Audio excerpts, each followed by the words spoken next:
Okay. Public comments on what Mr. Newport's presentation? Could you click on that? Or are we going to get comments on Chris first, or is this related to his? It is related to him. John Giesman, representing the Alliance for Nuclear Responsibility.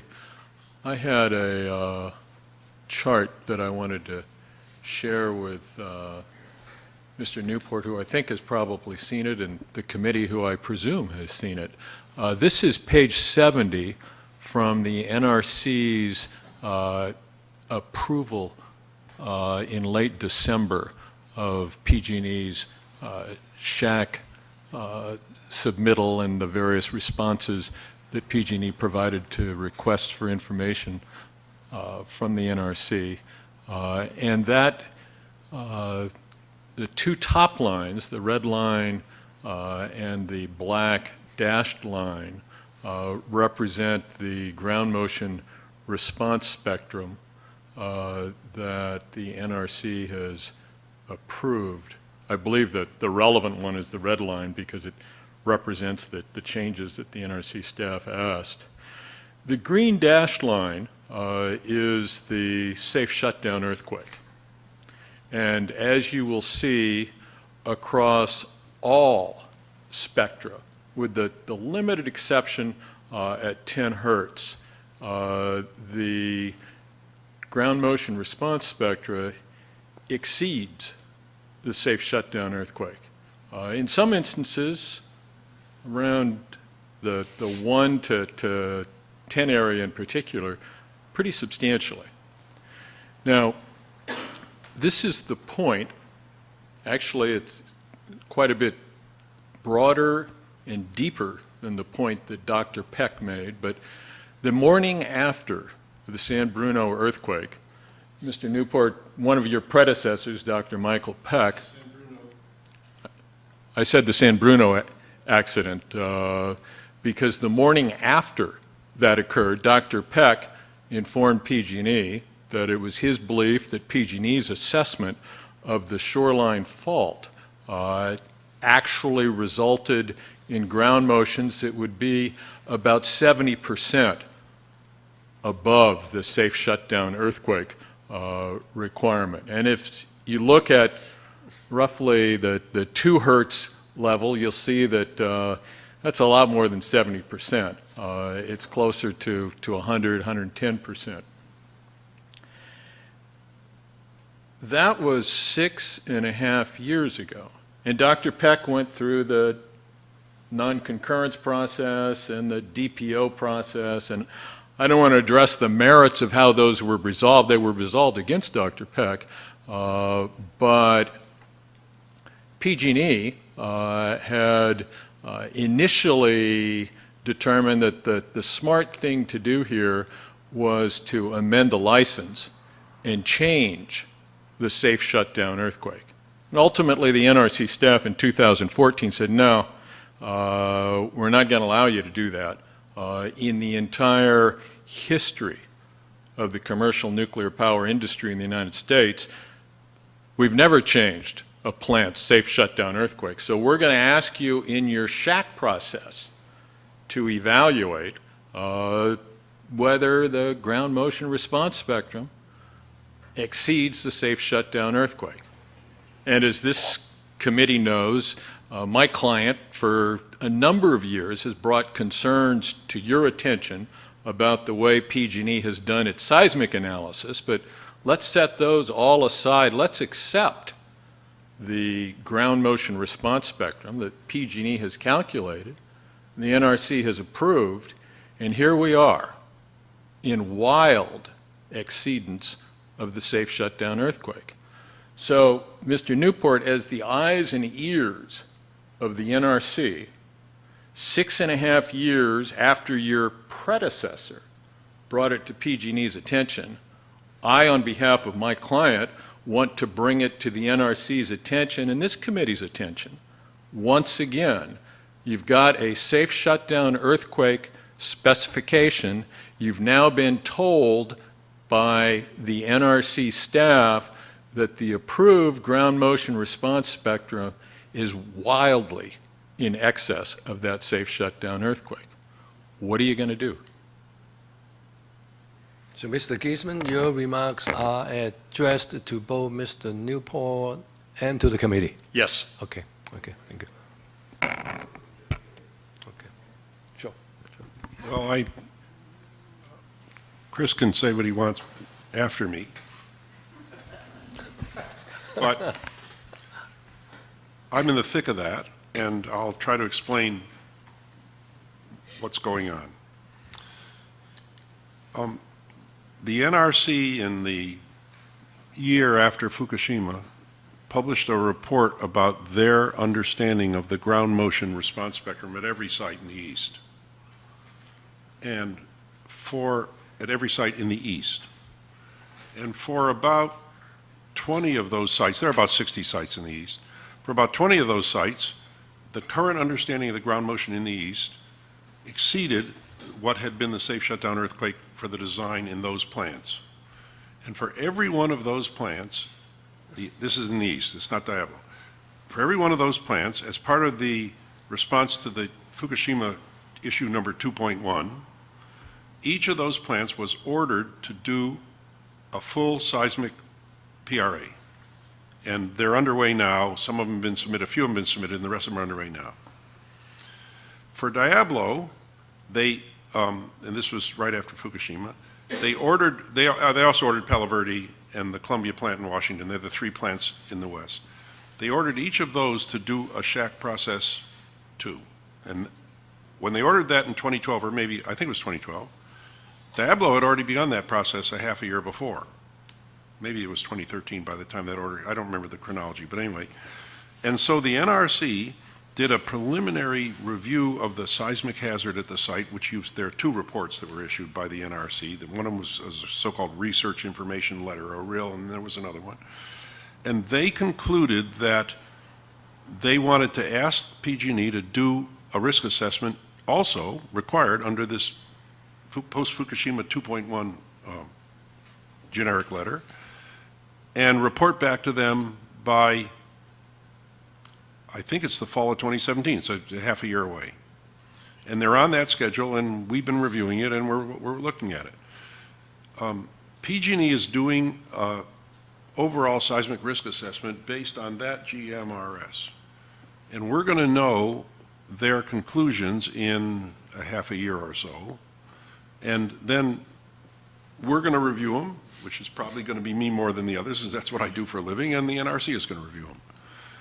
And if they find that that risk assessment produces an unacceptable safety profile, they're going to decide what to do. They could order backfits, or they could order them to shut down, or they could order them to make some change. I mean, I don't know. There's a spectrum of things they could do. So the current status is that PG&E is doing the work under NRC, not only order, but review, because the NRC isn't just waiting for the thing to come in. They've been reviewing it right along. In fact, they attended all the shack workshops, and they've been reviewing the interim reports, and they looked at this other interim thing, and they just issued this report a few weeks ago. So NRC is not only not ignorant of it, but they're following it very closely. So that's my understanding of the current status, is that all the plants, PG&E included, but it started with the East, are all doing this risk assessment. Palo Verde is almost done with theirs, and this plan is shortly coming along. And then it's going to get reviewed. Now, Now, hold on, let me finish. The reason I know is that I am the principal outside reviewer for the NRC staff on all the rest of those. But I've recused myself from Diablo. I've said that to you before in the public. That's part of my day job, and in fact, I'm going back in just 2 weeks to do a training course for NRC staff on how to review this stuff for 25 people that didn't attend the training course they put on a couple years ago. Altogether, there will have been about 4 dozen have been through that training by the time we're done, and another couple dozen just literally 2 weeks from this week. And the NRC staff have been diligently reviewing these risk assessments as they come in, and for a few plants they found an issue here and there, but there hasn't been, in this Eastern, there hasn't been any site in the East where they found a real big problem so far. Only some of them are only a few of them are in, and we're going to see how the rest of them come out. What's going to happen with Diablo? I don't know until it's done. We're watching it, okay? Now, Dr. Butler's comments are very helpful, but I am sympathetic to Mr. Giesman's Boy, I am inquiry. too. I am too. If we see an exceedance of the design basis spectrum, why, I mean, the deeper inquiry Mr. Giesman is going, if I may speculate what your intention is, Mr. Giesman, is why did the agency not do more other than, you know, further study? Why wasn't something more dramatic had happened? Oh, that's easy to explain, and I'm not going to justify it. I'm just going to explain it. The NRC has in hand a risk assessment that was done by the plant called the Long-Term Seismic Program Risk Assessment from years ago. And there's no question, I mean, but it's old, but there's no question in the minds of anybody in the community I'm in that it's an absolutely gold standard analysis. It was the best that was done anywhere in the world at the time, and people have emulated it ever since. I'm talking about the quality and the depth and the detail and the review. It was just great. Now, that is unfortunately old, which means it doesn't represent this new situation, but they're doing it over. But based on the conclusion from that risk assessment from then, they've concluded that the plant has enough seismic margin to operate while they're waiting for this new study. They've concluded that, and they've written that down. Now, Chris can say what he wants, but I'm telling you what I'm saying. And that conclusion is the basis for their continuing operation. Okay? That, I'll just say it again, that based on the old information, there was enough margin above this, even this, to justify continuing operation while we wait for the brand new study that's still emerging in the next half a year or so. So somebody make the determination qualitatively. It's not qualitative, And it's quantitatively. Somehow. Quantitatively. It is okay to continue to operate, right? That's, Yeah, I'm just saying, that's what the NRC did. Now, how do I know? Because there are a bunch of other plants, and I'm the NRC staff's consultant on them, and I'm right in the thick of that, so I understand that. Although I said I've recused myself from Diablo, I'm watching Diablo from the outside. Okay? Now, it's also fair to say that when this thing comes in, because have been and continue to be the NRC's consultant on the other ones, I'm going to be in a much better position to review this than if that weren't true.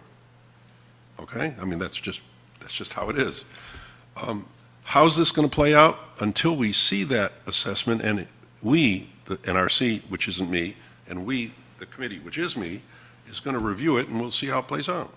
If that margin is there after the new analysis is reviewed, then that justification will continue. If it isn't there, then there's a decision to make. Okay? Now, Can I safely presume that the older analysis you're speaking of is what's called the Hosgry evaluation? the Hosgry fault was the input to that, but it was this risk assessment in which they evaluated the seismic capacity of every structure and component in the plant. Now, it's fair to say that the reason why this is so is that the capacity of the structures and equipment from that old analysis, remember it's old, it was first class, but of course it's not as modern as we would do today, were all strong enough to be able to withstand even that. Now, what we're going to find out soon is whether that's still true, because they're doing an analysis of every component and structure again, using much more modern and advanced, not only analysis techniques, but better data. Well, so we're going to learn that. As I know you're aware, the Hosgry earthquake did not include the same accident loading sequence as a safe shutdown earthquake. Oh, no, I understand. It did not include the same damping assumptions. I understand It did not include the same soil structure interaction assumptions. Boy, oh boy, do I understand that. So it's all an apples versus oranges. And I don't doubt your faith in the margin, but I have to tell you, objectively, that's a little bit like me trying to explain to the highway patrol why I may have had a six-pack of beer and wildly violate the .08 standard for blood alcohol content. I nevertheless have confidence in the margin of my ability to drive. I resent that analogy, and I don't think that's a fair analogy for the public, and it's certainly not a fair analogy with me. Those differences have been accounted for in the NRC's review and conclusion on which they based their decision that continuing operation was still okay. In other words, sure, the damping is different. Sure, there was a different soil structure interaction analysis then, and that's understood. But in fact, the recent analysis on which NRC is basing their conclusion, again, I'm not the NRC, but when it comes to the NRC, I'm on the outside, although I'm on the inside for these other plants. As I've studied it and understood it, their analysis of those differences has led them to conclude that despite those apples to oranges differences which they've tried to make a correction for, there still remains adequate margin against this earthquake. Now, what we don't have yet is a new analysis of all the structures and equipment. Okay? We don't have that yet. That's coming up. And we're going to learn about that only soon. Well, what's happening here certainly does Sorry, not Chris. add to public It's what I do for a confidence. living. Right. What's happening here certainly doesn't add to public confidence in the process. I agree. Right, as Mr. Giesman. I'm not arguing that. I'm not arguing very that. capable, You're telling me very it's going to be compliant. 7 years since Dr. Peck first flagged the issue Well, that's before how- we hear back from PG&E on Well, the seismic risk Maybe, analysis. maybe, but just to be fair, when Peck made that, whatever it was, an allegation or if a filing, the NRC quickly did enough of analysis to convince themselves then that it was okay, and they've continued to do that every couple of years right along. That research information letter of what year was that? Was sort of the year after that. That was the one that found the shoreline No, fault I not understand. to be as long as it No, turned I out to under- be, I- and no, I understand. discounted the ability I to understand. jointly So- erupt with the Hosgri. So some of the world-renowned experts on this business are on the staff. I mean, John Ake, who's the NRC's chief seismologist, is a world-renowned expert of substantial merit and respected all around the world. And people like him and a few others on the staff have been looking at this carefully, and they have satisfied themselves that the margin has not been eroded. I'm just saying that. I mean, that's what their letter says. And I've reviewed it, and it looks okay to me, but the big thing that's still in front of us is we want to see whether or not their reanalysis of the structures and components of that plant tells us that they remain as strong as we want them to be. That's a real big deal. And that's still in front of us. But Mr. Giesman's analogy, now I'm not doing anybody's bidding here. Mr. Giesman's analogies on a prima facie basis still has some merits. If his blood alcohol level exceeds certain statutory limit, somebody give him a pass, say, well, No. he's a good driver, let him drive. No. We are not No, saying no, that. no. No. Well, No. You see that safe shutdown earthquake? That was superseded by the Hosgri in 1987 or 8. But still a statutory limit, wasn't it? That thing, no, it's not. It is not? No. That safe shutdown earthquake, for what you think, is not what the NRC has used for 25 years to ascertain whether this plant is safe. It's not what they use. What they have used is a spectrum that represents more like the Hosgri. So it was not the statutory limit that has been violated, There's no such thing as a statutory limit. It's by the- which, by regulation, you set a spectrum. thou No, shalt not exceed. no, that's not true. That's not true. No. This plant has a mixed, complicated, almost impossible to untangle history of what the actual design basis is to which they should be compared. It's so complicated that I once spent 1,000 years trying to untangle it, and I couldn't, and I'm not alone, all right? I mean, I'm telling you, there isn't anybody on this planet that can untangle what that design basis is. We've talked about this in this room before. It's really, really messy. So what the NRC did was they asked the plant, how strong is the equipment and how strong are the structures? And no matter what that is, if they're strong enough, it's okay. So this is not a firm limit, thou shalt not exceed, based on what you just What informed me. the judgment was made that the equipment and the structures were stronger than whatever it was, as complicated and as hard to understand as it is. And it's really complicated and hard to understand. I believe you, Dr. Okay. Fernandez, I believe you. I believe you. Okay, I'm sorry to dwell on that, but, it's not a small point at all. It's a huge problem. All right. Well, until recently, I think one of our firmest convictions was that we were a government of laws, not of men. And I think that there is no single factor that more degrades public confidence in this state, in the NRC, than the failure to act on this information for 7 years. I think that's a mischaracterization, failure to act. They have, in fact, reviewed it continuously and issued 3 different reports about it. Okay? Now Chris gets to talk. Sorry, Chris. No problem. I mean, I appreciate the question, and I think we're mixing two things up here. You talk about Dr. Peck. I know Dr. Peck. I just spent 2 weeks with him in Chattanooga. I can't speak to the details of his different DPO's differing professional opinions. Those are internal documents. I know they were released publicly, but I can't speak to it. But I am aware of them. I've read them. I know about them. I've spoken with him. His concerns, which have to deal with the licensing basis of the plan and how it was administratively licensed, he said himself he does not have a safety concern with that. And I do know that his concerns went to the highest level of the NRC. It was directly looked at by the Executive Director of Operations, who's the highest civil servant in NRC. And his conclusions, the panel's conclusions, but there's not a safety concern with his issues. So I want to be clear on that. And his issues is separate than what you see on the screen. Seismology is an extremely complicated field. I'm not an expert. You know levels of what you're seeing here, and this graph is a little misleading. It doesn't include the Hosgri ground charts. I don't know why it's not on there. That's much higher than the double design earthquake. But what you're seeing here is the ground motion response spectrum that was ordered as a result of Fukushima. That's still in process. PG&E's completed their analysis, and you're seeing that here. It takes a while for the NRC to review this. So what we do in the interim is we say, is there an immediate safety concern while we're reviewing this? Is there a reason for us to shut the plant down because there's an immediate safety concern?